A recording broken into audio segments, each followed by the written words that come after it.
Hello everyone, welcome back to Sankala YouTube channel. So ಇವತ್ತು ನಿಮ್ಮ ಮುಂದೆ ನಾನು ಸೊಪ್ಪಿನ ರೆಸಿಪಿನ ತೊಗೊಂಡು ಬಂದಿದ್ದೀನಿ. ಸೊ ಈ ಸೊಪ್ಪನ್ನು ಬಿಟ್ಟು ಅಪ್ಪ ಊರಿಂದ ಕಳಿಸಿರೋದು. ಲಾಸ್ಟ್ ವೀಡಿಯೋದಲ್ಲಿ ನೋಡಿರ್ಬೋದು ನೀವು ಯಾವ್ಯಾವ ಸೊಪ್ಪು ಕಳಿಸಿದ್ರು ಅಂತ ಹೇಳಿಬಿಟ್ಟು. ಅದರಲ್ಲಿ ಇದು ಒಂದು ಸೊಪ್ಪಾಗಿತ್ತು. ಇದನ್ನ ನಾವು ಉತ್ತರ ಕರ್ನಾಟಕದ ಸೈಡು ರಾಜಗಿರಿ ಸೊಪ್ಪು ಅಂತ ಹೇಳ್ತಾರೆ, ಅಥವಾ ರಾಜಗಿರಿ ಪಲ್ಯ ಅಂತಲೂ ಹೇಳ್ಬೋದು. ಸೊ ಈ ಬ್ಯಾಂಗ್ಳೂರು ಸೈಡು ಇದು ಸೊಪ್ಪನ್ನ ನಾವು ಹರಿವೆ ಸೊಪ್ಪು ಅಂತ ಹೇಳ್ತಾರೆ ಅಂದ್ಕೊಳ್ತೀನಿ, ಬಟ್ ನಾಟ್ ಶ್ಯೂರ್ ಯಾವ ಥರ ಹೆಸರಿಂದ ಕರೀತಾರೆ ಅಂತ ಹೇಳ್ಬಿಟ್ಟು. ಸೊ ಇವತ್ತು ನಿಮ್ಮ ಮುಂದೆ ನಾನು ಇದು ರಾಜಗಿರಿ ಸೊಪ್ಪನ್ನ ಯಾವ ಥರ ಮಾಡೋದು ಅಂತ ಹೇಳ್ಬಿಟ್ಟು ತೋರಿಸ್ಕೊಡ್ತೀನಿ. ಇಲ್ಲಿ ನೋಡ್ತಾ ಇರ್ಬೋದು, ಇದು ಬಂದುಬಿಟ್ಟು ರಾಜಗಿರಿ ಸೊಪ್ಪು ಅಥವಾ ಹರಿವೆ ಸೊಪ್ಪು ಅಂತಲೂ ಹೇಳ್ಕೊಳ್ಬೋದು. ಒಂದು ಸ್ವಲ್ಪ ಅದರದ್ದು ಎಲೆ ಬಂದುಬಿಟ್ಟು ಪಿಂಕಿಶ್ ಆಗಿರುತ್ತೆ, ಅದರದ್ದು ತುದಿ. ಅದಕ್ಕೆ ರೆಸಿಪಿಗೆ ಬೇಕಾಗಿರೋದು ಬೆಳ್ಳುಳ್ಳಿ ಮತ್ತು ಕೊತ್ತಂಬರಿ ಸೊಪ್ಪು. ಸೊ ಪಲ್ಯನ ಸೊಪ್ಪನ್ನ ಚೆನ್ನಾಗಿ ವಾಶ್ ಮಾಡಿ ಕಟ್ ಮಾಡ್ಕೊಂಡು ಇಟ್ಕೊಂಡಿದ್ದೀನಿ. ಇದನ್ನ ನಾವು ಒಗ್ಗರಣೆ ಹಾಕ್ಕೊಳ್ಳೋಣ ಬನ್ನಿ, ಯಾವ ಥರ ಮಾಡೋದಂತ ತೋರಿಸ್ತೀನಿ. ಸೊ ನಾನಿಲ್ಲಿ ಸ್ಟವ್ ಆನ್ ಮಾಡಿಬಿಟ್ಟು ಒಂದು ಕಡಾಯಿನ ಇಟ್ಟಿದ್ದೀನಿ.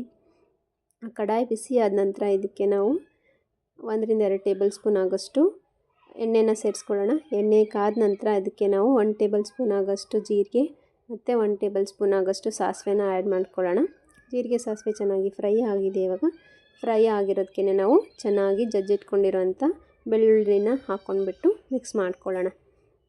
ಸೊ ಬೆಳ್ಳುಳ್ಳಿ ಚೆನ್ನಾಗಿ ಆಯಿಲಲ್ಲಿ ಫ್ರೈ ಆಗಬೇಕು, ಬ್ರೌನ್ ಕಲರ್ ಬರೋವರೆಗೂ ನಾವು ಫ್ರೈ ಮಾಡ್ಕೊಳ್ಬೇಕು. ಇದಕ್ಕೇ ನಾನು ಒಂದು 4 ರಿಂದ 5 ಎಸಳಾಗೋಷ್ಟು ಕರಿಬೇವಿನ ಎಲೆನೂ ಸಹ ಸೇರಿಸ್ಕೊತಿದ್ದೀನಿ.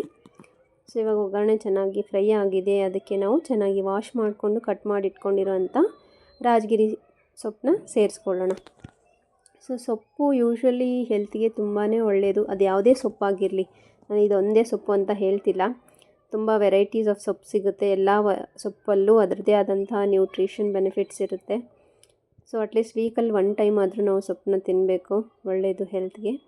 ಸೊ ನೋಡಿದ್ರಲ್ವ, ಇವಾಗ ನಾನು ಸೊಪ್ಪು ಹಾಕ್ಕೊಂಡ್ಬಿಟ್ಟು ಅದನ್ನ ಒಗ್ಗರಣೆ ಜೊತೆ ಚೆನ್ನಾಗಿ ಮಿಕ್ಸ್ ಮಾಡ್ಕೊಳ್ತಾ ಇದ್ದೀನಿ. ಸೊಪ್ಪಲ್ಲಿ ನೀರಿನಂಶ ಇರುತ್ತೆ. ಸೊ ಅದು ಒಗ್ಗರಣೆ ಹಾಕಿದ ತಕ್ಷಣ ಕರ್ಗೋಗ್ಬಿಟ್ಟು ತುಂಬ ಸ್ವಲ್ಪನೇ ಆಗುತ್ತೆ. ಸೊ ಇಲ್ಲಿ ನೋಡ್ತಾ ಇದ್ದೀರಲ್ವ, ರಾಜಗಿರಿ ಸೊಪ್ಪು ಒಗ್ಗರಣೆ ಒಳಗಡೆ ಚೆನ್ನಾಗಿ ಬೆರೀತಾ ಇದೆ. ಚೆನ್ನಾಗಿ ಕಲಿಸ್ಕೊಳ್ಬೇಕದು. ಸೊಪ್ಪನ್ನ ಚೆನ್ನಾಗಿ ಮಿಕ್ಸ್ ಮಾಡ್ಕೊಂಡ ನಂತರ ಅದಕ್ಕೆ ನಾವು ರುಚಿಗೆ ತಕ್ಕಷ್ಟು ಉಪ್ಪನ್ನ ಆ್ಯಡ್ ಮಾಡ್ಕೊಳ್ಳೋಣ. ಉಪ್ಪನ್ನ ನೋಡ್ಕೊಂಡ್ಬಿಟ್ಟು ಹಾಕ್ಕೊಳ್ಳಿ, ಬಿಕಾಸ್ ಒಂದು ಸ್ವಲ್ಪ ಜಾಸ್ತಿ ಆದ್ರೂ ಪಲ್ಯ ಊಟ ಮಾಡೋಕ್ಕಾಗಲ್ಲ, ಆ ಥರ ಆಗಿಬಿಡುತ್ತೆ. ಸೊ ನೋಡ್ಕೊಂಡ್ಬಿಟ್ಟು ರುಚಿಗೆ ತಕ್ಕಷ್ಟು ಉಪ್ಪು ಹಾಕ್ಕೊಳ್ಳಿ. ಆಮೇಲೆ 1 ಟೇಬಲ್ ಸ್ಪೂನ್ ಆಗೋಷ್ಟು ಅರಿಶಿನ, ಅದಾದಮೇಲೆ ಖಾರದ ಪುಡಿ 2 ರಿಂದ 3 ಟೇಬಲ್ ಸ್ಪೂನ್ ಆಗೋಷ್ಟು ಖಾರದ ಪುಡಿನ ಸೇರಿಸ್ಕೊಳ್ಳೋಣ. ಸೊ ಇದೆಲ್ಲ ಹಾಕ್ಕೊಂಡ್ಬಿಟ್ಟು ನಾವು 2 ರಿಂದ 3 ನಿಮಿಷದವರೆಗೂ ಮೀಡಿಯಮ್ ಸಿಮ್ ಇಟ್ಬಿಟ್ಟು ಚೆನ್ನಾಗಿ ಬೇಯಿಸ್ಕೊಳ್ಬೇಕು. ನಾನು ಕಡಾಯಿದ್ದು ಲಿಡ್ನ ಕ್ಲೋಸ್ ಮಾಡ್ಕೊಂಡ್ಬಿಟ್ಟು ಬೇಯಿಸ್ಕೊಳ್ತಾ ಇದ್ದೀನಿ. ಪಲ್ಯ ಚೆನ್ನಾಗಿ ಆಗಿದೆ, ನೋಡ್ತಾ ಇರ್ಬೋದಲ್ವ.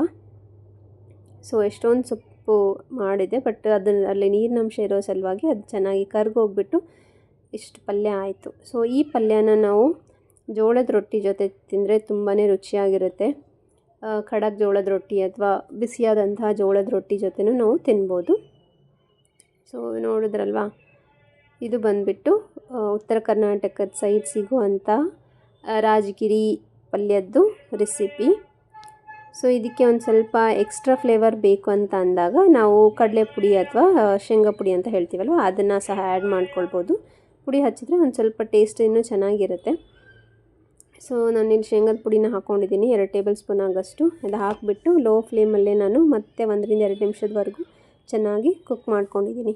ಸೊ ಇವಾಗ ಗಾರ್ನಿಷಿಂಗ್ ಅಂತ ಹೇಳಿಬಿಟ್ಟು ಕೊತ್ತಂಬರಿ ಸೊಪ್ಪನ್ನ ಹಾಕ್ಕೊಳ್ತಾ ಇದ್ದೀನಿ.